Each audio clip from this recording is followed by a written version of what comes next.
So, chapter 11 just happened.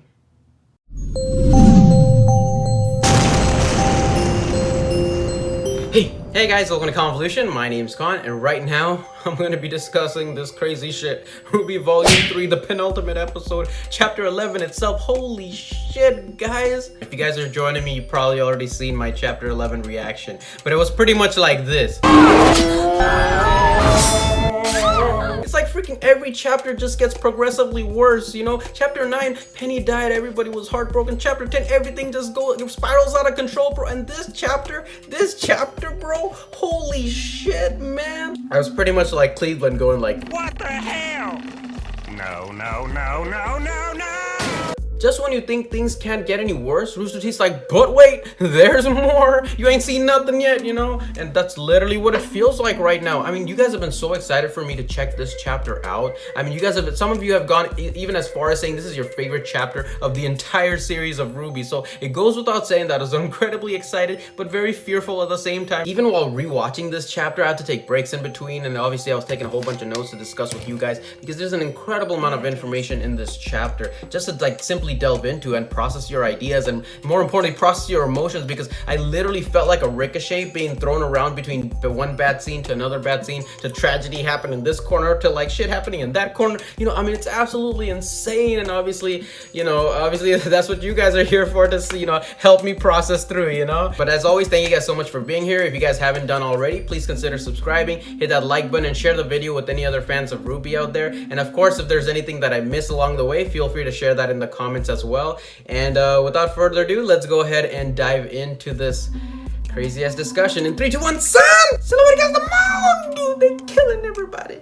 So this chapter literally starts off with Blake looking horrified as she confronts Adam, that long-awaited reunion. Of course, Adam wants that reunion to happen a lot sooner than Blake does, obviously, because the moment they clash swords against each other, you see their confronting opinions, because Adam is obviously all about that revolution. He's about that revolutionary life, but I feel like his actions have been sort of tainted by what happened between him and Blake. I mean, the fact that Blake left him has sort of, you know, left him in this state of loss and confusion, and I mean, that's no excuse for what he's doing right now, but the fact that he's part of a revolutionary army makes him that much more dangerous, being completely unstable as he is. I don't want to label Adam as a psychopath or a sociopath because those are complete extremes. I feel like if there was a Venn diagram, he'd be like smack dab in the middle. He has characteristics of both conditions, I feel like. Adam is purely a force for revolution, a crazy force for revolution. And Blake straight up tells him that, you know, I didn't want revolution, I wanted equality for all. And obviously her time at Beacon Academy and with Team RWBY have impacted her opinion that much more, you know what I'm saying? But Adam's actions later on are completely deplorable. I mean, pretty much everybody's actions here, all the villains, you know, Torchwick, Adam, and Cinder especially. I mean, Cinder, what she does at the end, but you know, we'll discuss more on that later. But first, let's talk about some cool shit. And the first cool shit that I really gotta talk about is freaking Velvet. We finally got to see her powers, dude, and she's a copycat, she's a mimic, basically. And I guess that's why she was taking pictures. While I was watching the chapter, I didn't realize, why the hell is she taking photographs all of a sudden? But I guess the photographs are actually responsible for absorbing the image of other people's weapons, and she's able to, you know, house that in her little box container and pull it out every now and then. But Coco said this thing, you know, you save it for later. So I guess if she takes a snapshot of a person's weapon, she can only use it once. So I guess that's the limitation of her power, but she can use a whole bunch of different people's weapons at the same time. I don't know if she has to practice that, but we got to see so many different cool weapons, like, you know, one after another. You know, you got to see Ruby Rose's Crescent Rose, you got to see the Weiss Mertnaster, Yang's Ember Silica, Blake's Gamble Shroud, dude. You got to see Sun's Staff, you got to see Coco's Gatling gun, freaking Anora's hammer, and then we finish it off with Penny's swords. I mean, oh my god, it's just crazy, because last chapter we got that scene where RWBY was holding her dead friend's weapon to protect her other friend, and now this scene we see Velvet just rekindling that memory of Penny, and it just brings it out, because there's this giant ass paladin standing in the way and everybody's having a hard time stopping it. But of course you send in the girl who pretty much is the embodiment of everybody's strength put together, you know, and she just does it in such a fluid and artistic and silhouette against the moon way, you know what I'm saying? I just absolutely loved it, man. That was awesome. awesome. You know, huge kudos to Velvet for reserving her power until this pinnacle moment. And let's not leave out some of our main girls too. You got Weiss in that corner, you know what I'm saying? Summoning, she finally activated her summon powers, you know? Her power to summon is quite interesting because I noticed like when she summons, Weiss's glyph is a little bit different than her other glyphs, because when it first came out I thought it was just a sword, but there's an arm holding the sword. So is there like when she like gets more powerful at summoning, is there like a full body to that arm?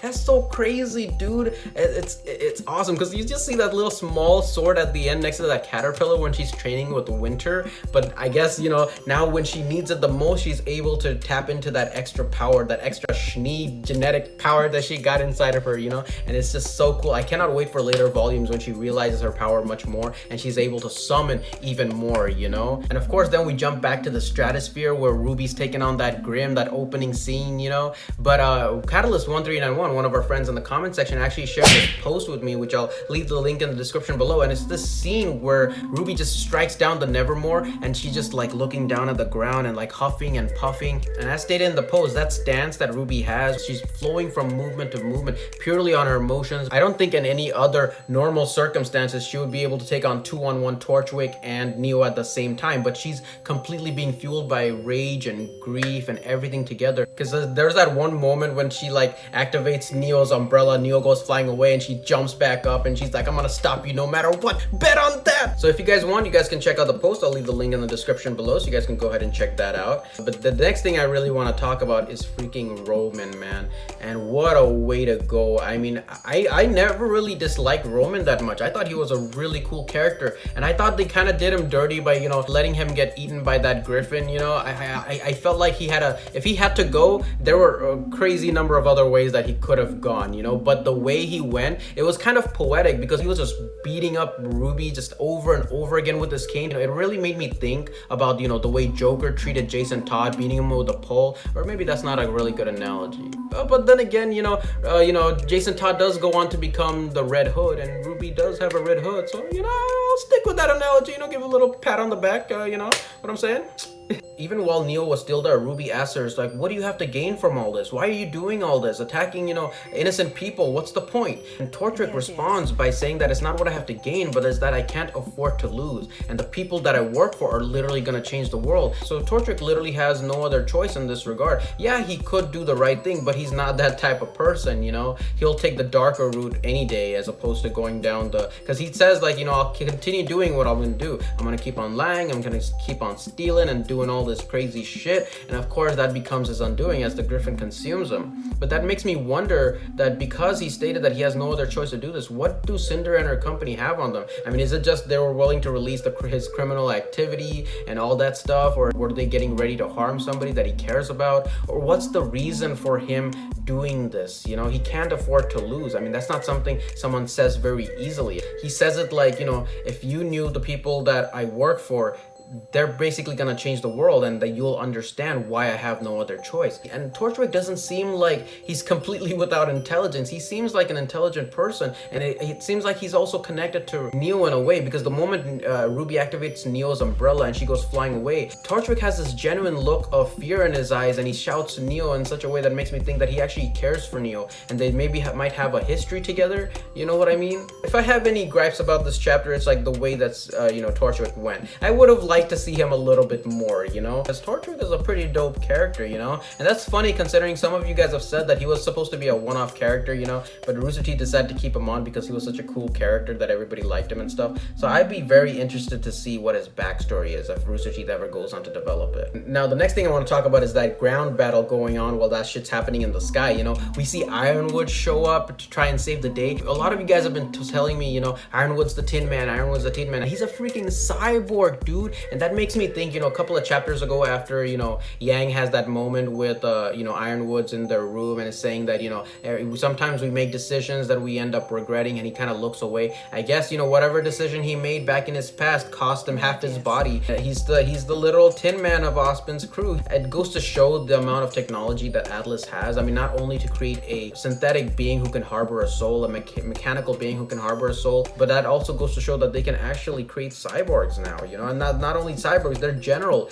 is a freaking cyborg. And of course, there's that moment where he thinks that Crow is about to attack him simply because, you know, he thinks that Crow might, you know, blame him for everything. You know, he has that moment where he like flips that gun around to show Crow is like, you know, I mean no harm. But of course, Crow comes slashing with his freaking sight. That was so freaking cool, man. There was a moment when I was watching that chapter and seeing Crow's weapon transform into the sight. I was so like focused on, you know, seeing Ironwood as a cyborg that I couldn't really focus on that transformation. But upon rewatching, I could see like that sight transforming, and it reminded me of RWBY Volume 3, Chapter 3, when we see the gears on his sword spinning and his sword kind of coming out and starting to transform, but we didn't see exactly what it transformed to. But it makes so much sense that it's a freaking scythe, because that's where RWBY got her idea from, you know what I'm saying? Freaking Crow, dude. And of course it's a scythe, you know, freaking scarecrow, scythe, like a farm fields and shit. Oh, dude, all that references. And of course we jump from that moment to the moment where Adam is fighting Blake. And then I thought, you know, Adam and Blake were gonna be more even, but based on their emotional struggles and what they're basically being fueled by, Adam gets the upper hand against Blake in their fight and stabs Blake. And I was just like, what the hell is happening? And then Yang comes in. I was like, yes, Yang's gonna fight. And then Yang charges forward and then slash. You know, and then everything turns red, just like in the Black trailer. He slashes Yang's hand off, and I'm just like, what the hell? What the hell is happening, man? And what it means for Yang to lose her arm. Just so much of her character has been built up as this, you know, energetic girl who, like, you know, punches first, asks questions later. Her arms, her weapons, they are her life. They define who she is, and for her to lose it, it's just gonna be an incredibly strong struggle going forward in these next volumes. How are we gonna see her develop as a character going forward, and is she gonna be ultimately be able to overcome these struggles that she's gonna have to face from now on? It's just absolutely insane, man. Then it just gets even worse from there when Blake tries to grab Yang, and then Adam completely loses it. Adam doesn't care no more. She slashes Blake's head off. Like, he's that psycho right now. I completely lost it when I saw Blake's head come off, and then finally you realize, no, it's just a shadow, and Blake leaves with Yang, and it's just like, you know, Blake leaves with Yang, but she's injured too. She just got stabbed. You're gonna have to think of it in so many ways, because I would imagine that Blake would have to feel responsible for what happened to Yang, because it's her ex-boyfriend that, you know, made him lose her arm, and it's just a tragic moment no matter what. And Blake literally seeing how far Adam was gonna go to get back at her, he was literally ready to decapitate her. To see him become this evil character right now, I mean, I'm sure it must have broken her in more ways than one. You know what I mean? We started off on the ground, and then we worked our way up to the sky, and then back to the ground, and now we gotta go completely down to the vault, you know? That green darkness layer, bro, you know what I'm saying? Where all that crazy shit happens.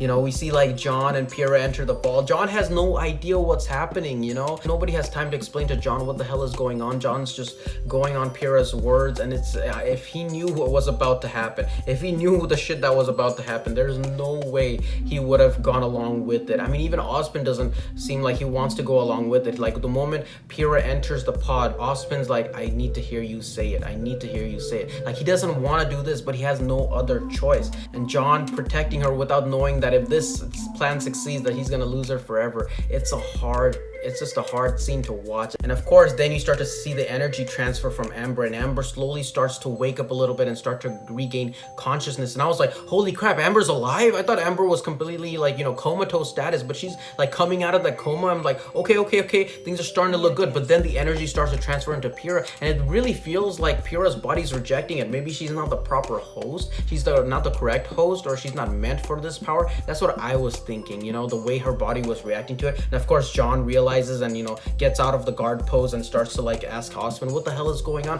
What are you doing to her, you know? At that exact moment, Amber gets struck in the heart with that freaking Cinder's arrow, and I was just like, ugh! The moment Amber's life fades, the maiden's power transfers completely into Cinder. It just zooms into Cinder, and Cinder like goes into like the freaking Avatar state, you know what I'm saying? Everything just spirals out of control. Osmond knows that it's over, and he immediately tells Pyrrha and John to just like leave. And it's just that crazy moment, you know, green versus red, red versus green. And the episode literally ends with them butting heads against one another. So when I was watching it, I'm like, next chapter, come on, next chapter. I need to see how this shit happens.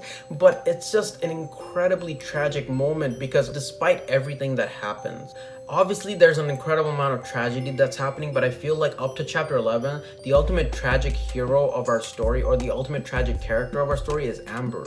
I mean, it cannot be easy to be a maiden in this world. I feel like being a maiden and accepting the responsibility of a maiden, accepting the power of maiden, is basically like painting a giant target on your back. I mean, anybody who knows that maidens exist, I mean, it's not common knowledge, but anybody like Cinder who knows that maidens exist are basically gonna come after that power and are gonna try to acquire it no matter what. And it's not like a maiden's power is like this god tier level power that can change anything. I mean, 3 people literally took down a whole freaking maiden, had the power to take down the maiden, you know? And it looked like, you know, the way Amber was traveling, it looked like she lived a very isolated life. I mean, I assume that you can't really make that many social connections or harbor any relationships, very strong relationships for that matter, because you sort of have to keep this secret about yourself from the rest of the world. For her to have lived that kind of life and to have fallen prey so early in her life to Cinder and her gang, and to, you know, experience that level of pain and go into a coma and to almost come out of that coma just to be killed, it's just, she's the ultimate tragic hero, at least up to chapter 11, guys. I mean, I feel so bad for Amber, man. So it goes without saying that this chapter left me incredibly shook, incredibly destroyed, emotionally distraught, and just imagining to myself what can happen going forward, man. I mean, volume 3 is such an insane thing. Volume 3 is turning out like Empire Strikes Back, man. This chapter, these last couple of chapters are insane. Characters are dying. I mean, Penny's dead, Torchwick's dead, freaking Yang's arms cut off, Amber is dead, Cinder has power now, I think Adam is freaking psycho. It's just absolutely insane, everything that's happening right now, and I don't know where the series is gonna go from now on. But more on my thoughts in chapter 12's discussion. Thank you guys so much for dealing with all this crazy shit that I'm going through, guys. This chapter is absolutely insane. I have no idea where things are gonna go from now on. So what did you guys think? Leave your comments down below. Is there anything I missed or forgot to mention or failed to notice? You guys can share down below. What was your first experience while watching this chapter? Please, I really want to know. Did you guys react in the same way I did, or even more so? You guys can share that with me. Share your thoughts, share your enthusiasm, share your emotional struggles while going through this chapter. And I'll see you guys later in my reaction to RWBY Volume 3 Chapter 12, as well as this discussion video, and that'll definitely be a hefty one to go through. So until then, have a wonderful day or a wonderful night wherever you are, and I'll see you guys later. Bye! Thank you guys so much for watching, and if you enjoyed this video and would like to see more like it, please subscribe, hit that like button, and feel free to share the video, and I'll see you guys next time.